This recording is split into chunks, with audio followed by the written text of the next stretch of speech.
అవని, అక్షయ్ ఇంట్లో ఉన్న వాళ్ళందరూ కలిసి శ్రేయకి ఒడిని నింపే ఫంక్షన్ అయితే జరిపిస్తూ ఉంటారు. ఇంతలో అక్కడ ఉన్న అవని వాళ్ళమ్మ శ్రేయ దగ్గరికి వచ్చి బొట్టు పెడుతూ ఉంటుంది. అది చూసి అక్కడ ఉన్న పార్వతి అయితే, మీ భర్త ఎవరో తెలియదు, ఉన్నారో లేరో తెలియదు, అలాంటి వారు నా కోడలికి బొట్టు పెట్టడం, ఇలా చేయటం నాకు ఇష్టం లేదు అని చెప్పేసి అయితే అంటూ ఉంటుంది.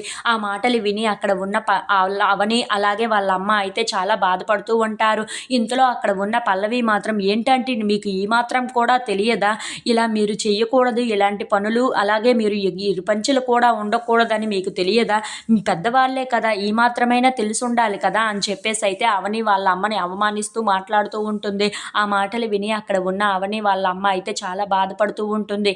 అది చూసి అక్కడ ఉన్న అవని కూడా బాధపడుతూ ఉంటుంది. ఇంతలో అక్కడ ఉన్న అవని, అమ్మ నువ్వు లోపలికి వెళ్ళవా అని చెప్పేసి అయితే అంటూ వాళ్ళ అమ్మని లోపలికి పంపించేస్తూ ఉంటుంది. అది చూసి అక్కడ ఉన్న పల్లవి అయితే చాలా సంతోషిస్తూ అలా అవని వైపు అయితే చూస్తూ ఉండిపోతుంది.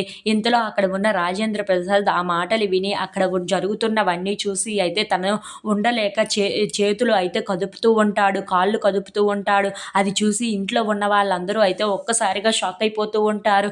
ఇంతలో అక్కడ ఉన్న రాజేంద్ర ప్రసాద్ మాత్రం లేవడానికి ట్రై చేస్తూ ఉంటాడు.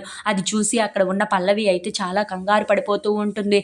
ఇంతలో అక్కడ ఉన్న రాజేంద్ర ప్రసాద్ మాత్రం చాలా కోపంగా పల్లవిని అయితే చూపిస్తూ ఉంటాడు. అది చూసి ఇంట్లో ఉన్న వాళ్ళందరూ అయితే, ఏంటి పల్లవి వైపు చెయ్యేదో చూపిస్తున్నాడు అని చెప్పేసి అయితే అనుకుంటూ అలా పల్లవి వైపు అయితే చూస్తూ ఉండిపోతాడు. ఇంతలో అక్కడ ఉన్న రాజేంద్ర ప్రసాద్ మాత్రం చాలా కోపంగా అయితే పల్లవి వైపు చూస్తూ పల్లవి వైపు అడుగులు వేస్తూ ఉంటాడు. అది చూసి అక్కడ ఉన్న పల్లవి అయితే చాలా కంగారు పడిపోతూ ఉంటుంది.